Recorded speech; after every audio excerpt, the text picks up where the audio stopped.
Okay, hello everyone. Today I'm going to be showing you a very quick tutorial for, well, it could be for advanced or newcomers to Steam who are looking to either make a Steam group for, well, it could be for anything. It could be for an esport team, for CSGO, it could be a community mapping team, it could be development, it could be for publishers, it could be anything you want. It could be just a group for your friends, it doesn't matter.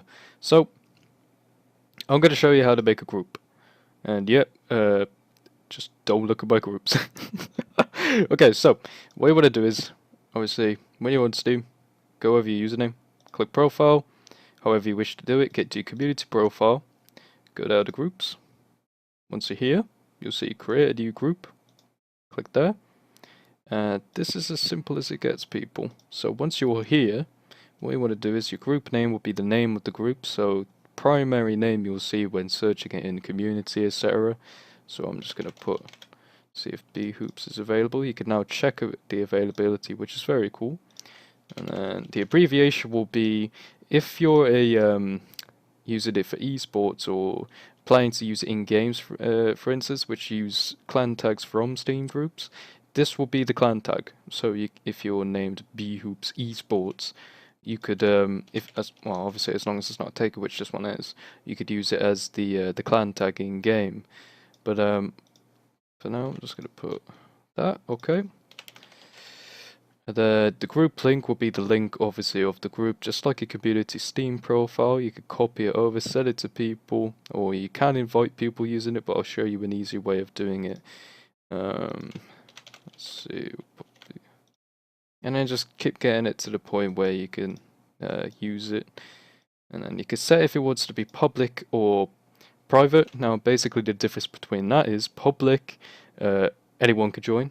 Anyone can invite people, and anyone can. It's basically open. Think of it as an open door. Private, you're the admin of it. You can only invite people you wish to invite. So I'm going to leave it as private just for this tutorial. And once you've done it, it will show you sort of like a summary of what you're creating. Make sure it's all correct. If not, click cancel and go back. Now I have to fill in all this again because I'm a genius. Do it quick. Alright, there we go. Click create. Create. And there you go. Now your group is actually open and official on Steam. You'll have tons of these options, which may be a bit stressing to you, but don't worry, I'm going to get through it all. So you already have your clan tag filled out, you already have your primary group name up. If we have a look at how it looks now, it's very empty and very dull. But you could see, if we go to my groups now, I have one more group. It is now open. It is now open, and I have an admin page. So it is now open for people to join or for me to invite my friends. If you do wish to invite your friends, you just click that big blue button and you can invite your friends here. Once you click the people you want to invite, you'll click invite to group. They'll get an invitation up here. And if we go back to the group. Okay, so if we go back to the edit group profile, let's make this look a bit more professional. So we're gonna make this super professional group. Yeah. Okay. The headline is basically the first point they're gonna see as soon as they open up the group in a browser or on Steam. You'll see as soon as I go back to it, I'll explain everything. So put a summary. This is a pretty cool summary for this group, I must say. Yeah. Okay, so once that's done, URL's already filled out because you already did it. Language, you can set the language of the group. This still won't prevent people from, I don't know, anywhere. It could be someone from Dublin who will be coming into your group. But either way, I don't know why I said Dublin. Don't get offended. It's the first place that came to my head. I thought of Conor McGregor for some reason.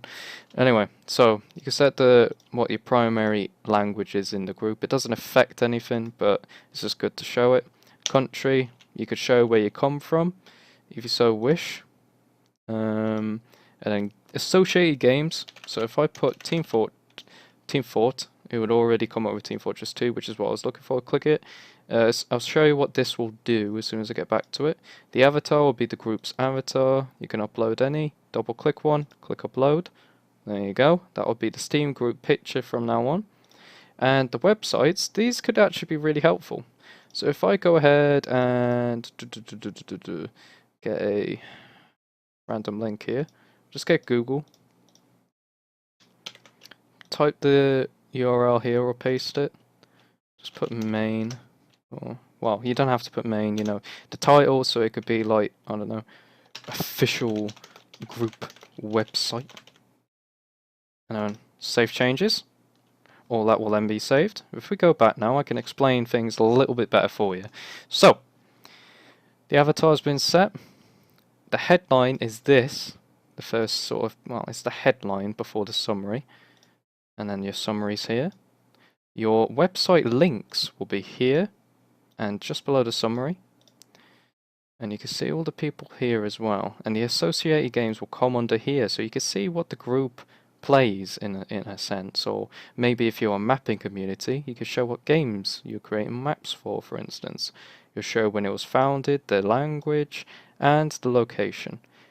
All groups come with a chat room as well, and you can edit the permissions. So if you have a group of 100 people, make an event, which I'll show you how to do, and you can invite people to the chat room, and you can have a little chat in there, and sort of some things out, maybe make an event.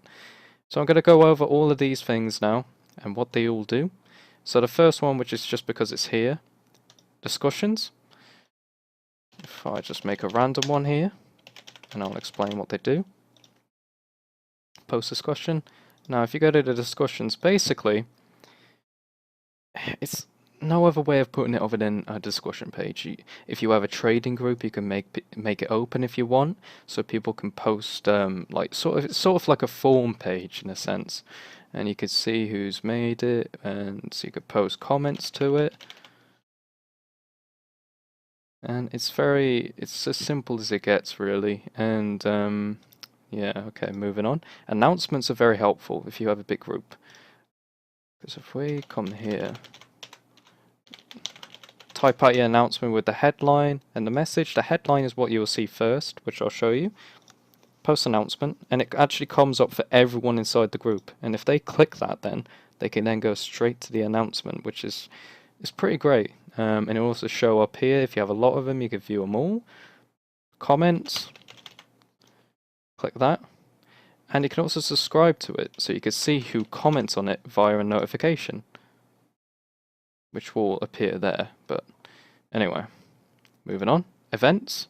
If you're planning on making pub games or events inside of your new maps, for instance, you can actually schedule an event, play a game, live broadcast, a little something, a party, important meeting, charity ball, special cause, music, sporting endeavour, out of town, etc. So if I'm just going to do it, just to show you, now, create event, it'll also pop up here. Now it popped up twice because it's now, but you can see everyone will get a little pop-up box if they're on their desktop like this, but they'll also get it in-game as well. And you can see here it makes a little event page as well, which is pretty cool. Members tab, you could sort all your members, you can kick them, ban them, promote people to a moderator or administrator. And the curator page, now for more advanced users this is, but you can actually review games, and I'll just show you review. Create a new review, and you could pick a product such as Team Fortress 2, and you could type your review there. Recommended, and you could post a full review. So if you have a website, for instance, you could post it there. And the good thing about Creator is it just shows a little extra thing here, which looks, well, it looks pretty good. And creators actually pop up on the Steam main page, so it's a good way to get a little more members into your group, for instance. As you can see, all these are very popular creators. And for the most part, I believe that is it. You can obviously, I guess everything else you can really figure out for yourself. I mean, moderators and whatnot, you can manage the group permissions. So if you just want, for instance, only yourself to be able to change the description and avatar, which I do recommend, you can make it owner only, for instance. add comments. You can make it just owners, officers, and moderators if you wish. It's completely up to you. And yeah, I think that's about it. So thank you all for watching. Hopefully this was helpful. If I missed anything, let me know, and I'll go over it in another video for you. Right, brilliant. Have a good day.